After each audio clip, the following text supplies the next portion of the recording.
So today we're going to play. The fastest way I have found to get into that place of your authentic self is through the eyes of innocence, through the words of, well, what if I tried this? What if I did that? And it's all in the sense of play, not in the sense of, I've got to create this beautiful painting. There's no greater release from the ego than to just go in with the eyes of a child and say, let's just play. And that's what I'm going to introduce you to today. We're going to be making some wonderful collage papers. So the new products I'm going to be introducing you to are gesso, which is a pretty basic thing, and we're going to be also coating some of our papers with that. And modeling or molding paste. The deli sheets we'll work with, and also a rice paper, which you can sometimes just find small pads of this. I happen to have big rolls, but if you have questions about what you can work with, just post it in the discussion and I'll let you know. So here's just an example of some of the things that we'll be doing. I was playing around with these so that I'd also have something dry to where I could show you the process, and then I want to flip it over and show you the second part of the process. But while I was doing this, I kind of went down this new trail and discovered some really fun new things, and I want to share those with you. After writing 6 books, I'm always using that question, well, if this will do that, what if I tried this?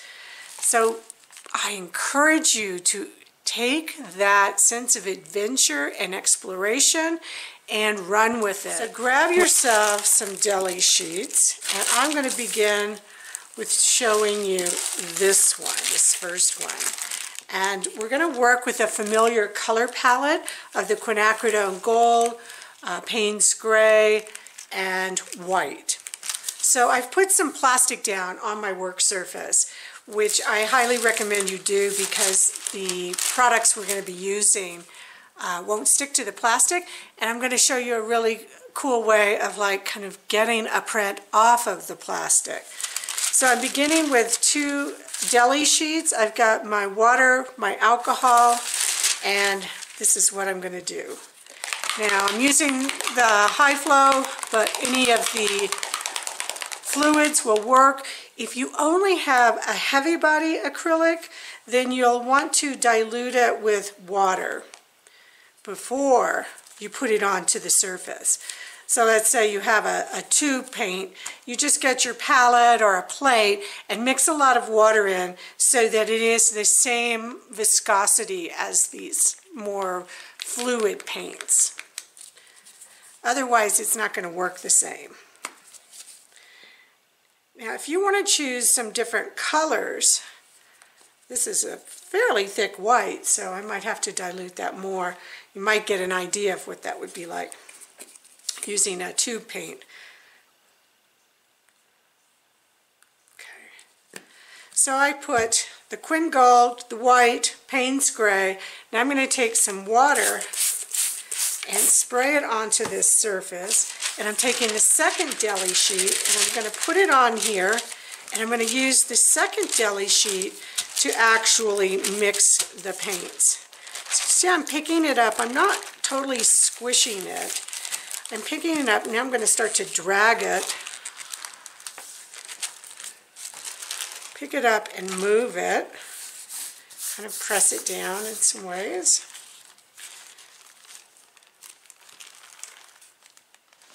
I'm seeing where I have more paint and where I have less paint. So I'm going to go over there. Tap it down a bit. I can always get some more water. Spread a little on both pieces. And I want to just hold the bottom, and there we go. I tried to pull it. It was stuck on there a bit think with that first bit of water, I couldn't really get movement. You see how it's getting really over-mixed in there? I'm going to take some of this gold. I say over-mixed. I'm getting the greens, and I'm going to put some more water on here. But I don't want to homogenize the color. I don't want to get like all this one green color like that. Some areas it's okay, but other areas I want to pick up more of the separate colors. So I've kind of got that side mixed and this side is separate. I'm just going to put this side over there, do this, and pull them apart. This is kind of a squeezing art, I call it. Now I'm going to take my alcohol, and I sprayed some drops onto there. And you see how it starts to change and develop with the openings in here. You want to keep it flat after you do this, unless you want it to run. And I'm going to set that one over there and come back over to this one and just kind of dip this area over there. See, I'm starting to get color over the whole page. And I don't have to cover every section. In fact, I want some open areas so that we will see the color from the back coming through. I just want to play and explore, experiment. As I pulled that out, I got some kind of different things going on. Let me try that blue into there. So I got a little bit of that blue, and I got some more white over here. You can add more paint at this point. Wouldn't do too much, so we'll just see. I'm going to put a little drop there. Spray some more water. And I'll bring this area that has not much paint on it, I'll bring that over. And let's try this one.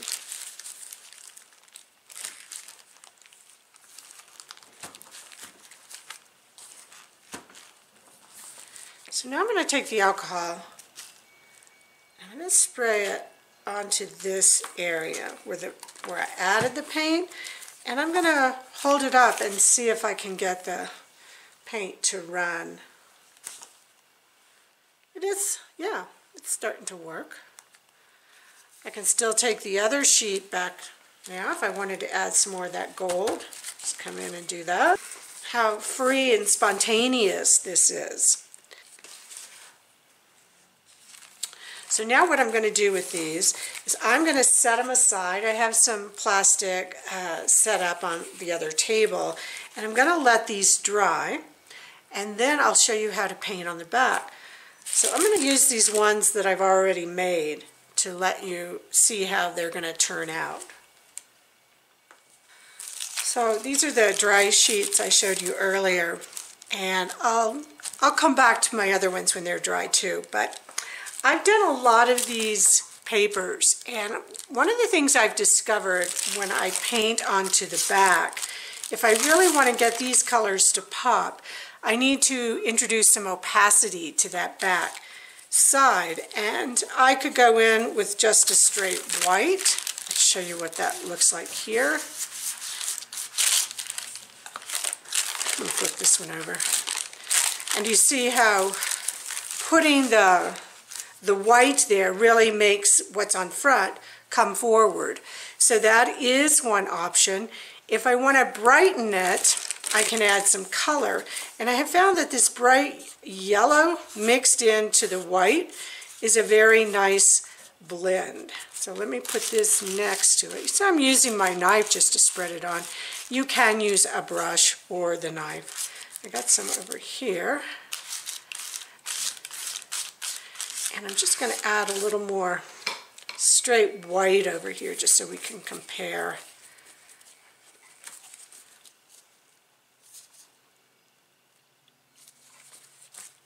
I've tried other colors to different success, because what happens is when this color goes through here, now look at that, this is the yellow.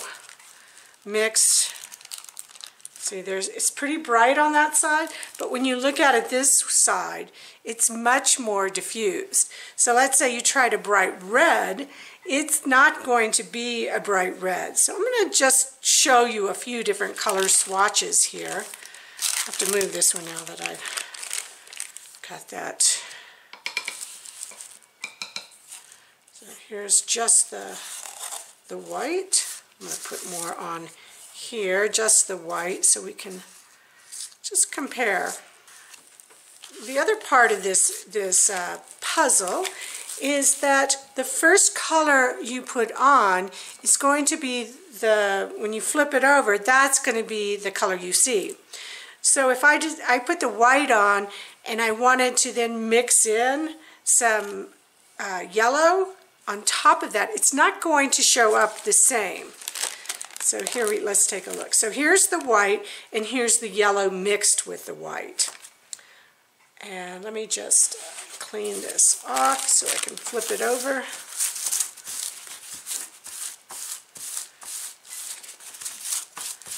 It's a little tricky here. I'll put it back over here.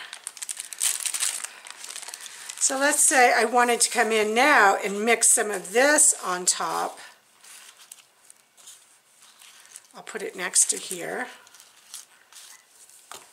And let me just flip this over. So it's not really, you see the difference? This is much more intense. I can get some variation, but it's the white that's still coming through first. Now I want to show you one with a different color. Just put that on there. Now, if you used these collage papers without adding something to the back, thinking that I'm going to transfer it onto a painting that has color, it's not going to show up the same as putting the paint directly onto here. So just be aware of that. I want to just show you some of this. This is a Naphtha Red Light, which is, it's a reddish, it's a kind of red-orange. Now if I took this straight away here, no white in it,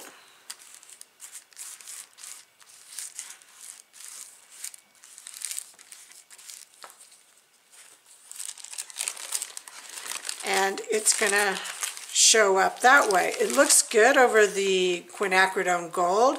It looks kind of pale behind the blue. Let me flip it back over here, and I'm going to mix some of the white into it now. It's going to turn it a different color, but let's see what happens.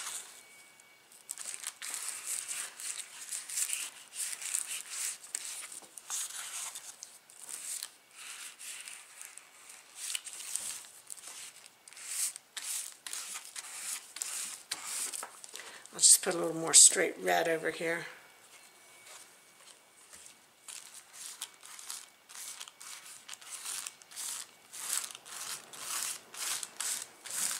Kind of spreading it out. Okay.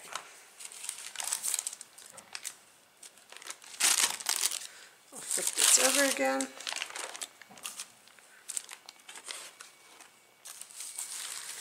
So it's kind of pinky, not so great. I'm not that crazy about it. But you can see let's look at the red here. Even this straight red starts to turn more pink like that. It looks good behind the gold. So what you're going to do, depending on what colors you choose to use on these, just kind of do what I'm doing here and experiment and explore with some different colors. So let me just try a few different ones while I've got this piece here. This is a quinacridone red, which is more of a blue red. And I'm going to just try that straight along with, this is a fluorescent orange. Remember I said I'd be using a lot of different brands of paints. This is a nice brand too. It's called Abstract Acrylic by Sandra, and It's a very bright fluorescent orange.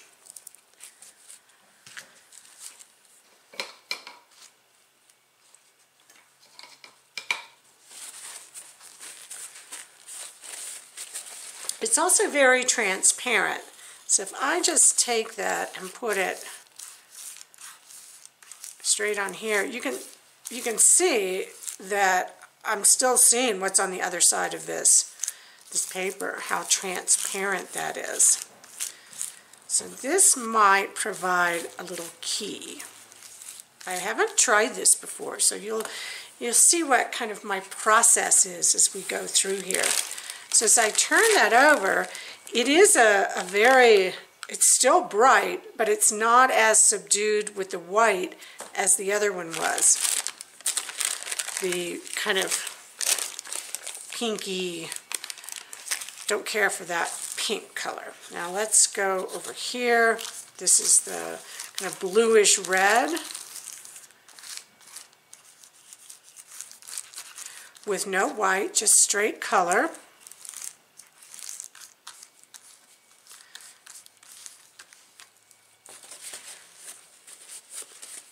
I'm going to add a little more of the fluorescent here. And now I'm going to kind of mix the two. And I'm going to go across here.